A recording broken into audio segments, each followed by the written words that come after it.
সত্যি কষ্টে থাকে, কতটা যন্ত্রণার সাথে সাথে। কালকে তো একজন মহিলা বলছিল যে প্রত্যেকটা মাসে যখন পিরিয়ড হয়ে যায় তখন হাজব্যান্ডের কোলে হাউ হাউ করে কাঁদি, হাউ হাউ করে কাঁদি। ছি ছি ছি, এইসব মানুষকে কষ্ট দিতে হয়।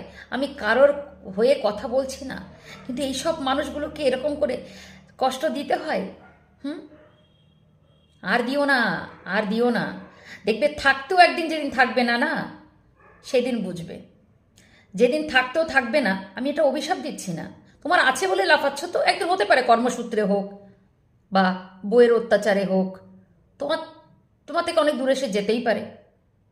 এখন যা দিনকাল আসছে এরপর তো সত্যি কথা কোনো সন্তান তো কাছে থাকবে না, তাই না? দূরে পড়াশোনার ক্ষেত্রে যাক, বিয়ে হয়ে যাক, বা বউ নিয়ে চলে যাক, এক একটা থাকবে।